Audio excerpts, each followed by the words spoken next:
What's up, YouTube, man? It's your boy RJ Munyon, man. I'm back with another video, man. Today, I had did this video one time, but I had to do it again because I want to give a message out to all the young niggas, man. To all the young people. Like, I want y'all to learn from this. But we about to get into it.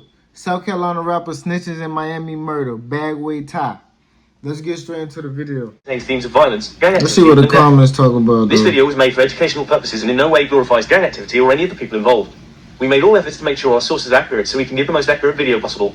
With that being said, let's get into the video. In today's video, we're headed back to the city of Florence, South Carolina, and we're going to focus on two young artists from this city, Baggwayy Ty and Lil Nas. Recently, the Baggwayy name has been under much scrutiny because it's rumored that their biggest artist and leader, Baggwayy Ty, allegedly cooperated with law enforcement, leading to the arrest of another member of the Baggwayy gang. In this video, we will share all the details we have been able to uncover about this situation.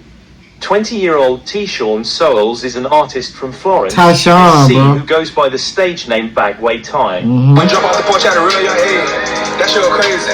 Most of my niggas done shot niggas. Go ask what's the name, how pop over drink. But I seen a beard, you feel me? I had all his face. Nigga better stop fake. He is a well-known artist in this area. He's known to be a top member of the Baggwayy gang, which consists of various men in his area. One of those men, 18-year-old Naza Marquis Davis, or known musically, is also a member of the Baggwayy gang. Me and my twin like Kobe and Shaq. In the chop, you know this a head. It's real talk. You know what I'm texting? Try to rough, you know I'm a whack. You know that my so we're gonna catch him. Put a nigga in the shit back. Nigga got well powerful. Nigga got hit with that help. I bitch on the phone, she calling me help. Got to her thing, go knock on her tip. According to arrest documents, 20-year-old Tyshawn Souls of South Carolina and 18-year-old Naza Marquis Davis of North Carolina were charged with the murder and robbery of Esteban Arafat Jr. on November 20, 2024. Just before 1 a.m. on November 20, officers were called out to the area of 19,331 SW 116th Avenue regarding a man being shot. According to Miami-Dade police, that man Arafat was standing outside of a home when a vehicle drove by and shot him. Miami-Dade Fire Rescue took Arafat Jr. to Jackson Memorial South in critical condition, where he died from his injuries. Later, on the day of the shooting, an autopsy report revealed that Arafat died from a gunshot wound to his lower abdomen and determined his death as a homicide. Miami-Dade police are also looking for the person who shot and killed a man in southwest Miami-Dade. Police say the victim is this man, Esteban Arafat Jr. It happened just before 1 in the morning. This is near Southwest 116th Avenue and Southwest 193rd Street.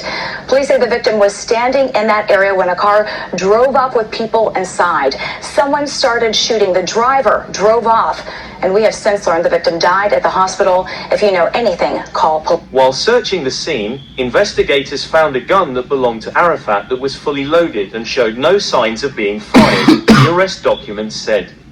Investigators also found a spent 10mm casing and 2 projectiles, along with Arafat's empty backpack. Investigators then obtained surveillance video from the scene that caught the events before, during and after the shooting. According to the arrest documents, the video showed a white Jeep Compass parked in front of Afert's home, where after a brief verbal exchange, a voice can be heard saying, "Back up, back," before driving away.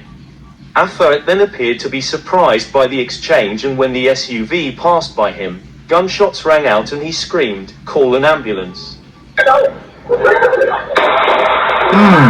Un video de vigila.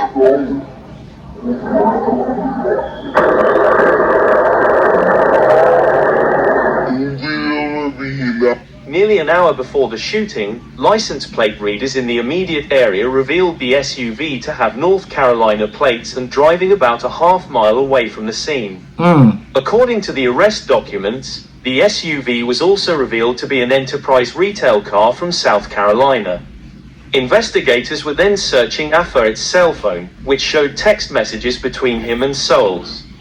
According to the arrest documents, Souls was allegedly asking to buy $1,050 worth of cannabis from Afert and asked for his location since he was leaving Miami on that Wednesday.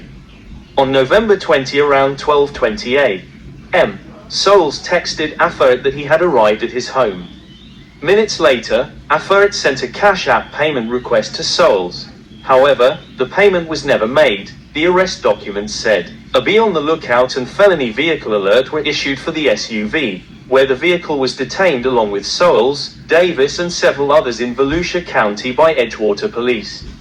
A search warrant by Edgewater police officers revealed nearly 202 grams of cannabis inside of the SUV in packaging similar to bags that were promoted on Aferet's social media accounts, the arrest documents said.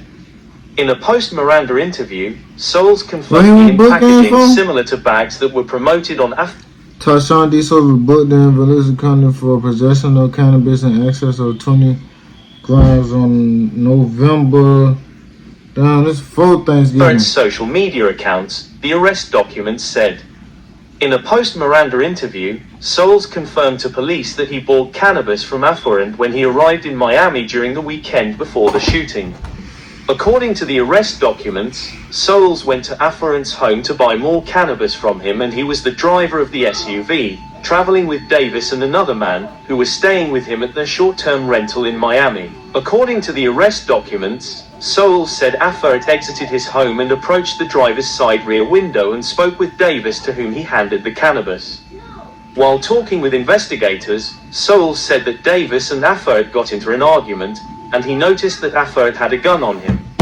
As Souls was counting the money, he allegedly heard Davis tell Aferet to stop clutching, to which he became nervous and drove off.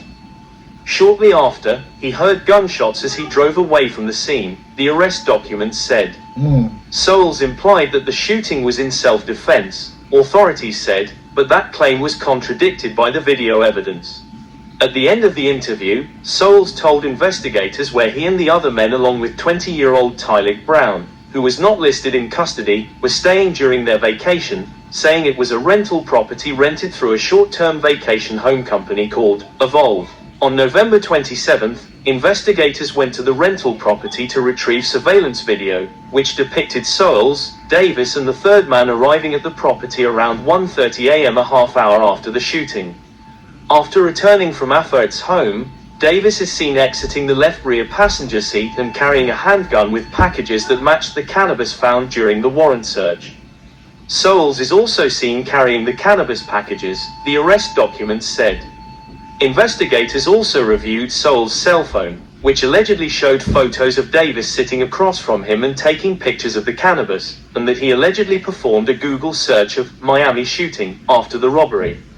After further investigation, it was determined that Souls and Davis were engaging in criminal activity, to which Miami-Dade police issued a warrant for their arrest.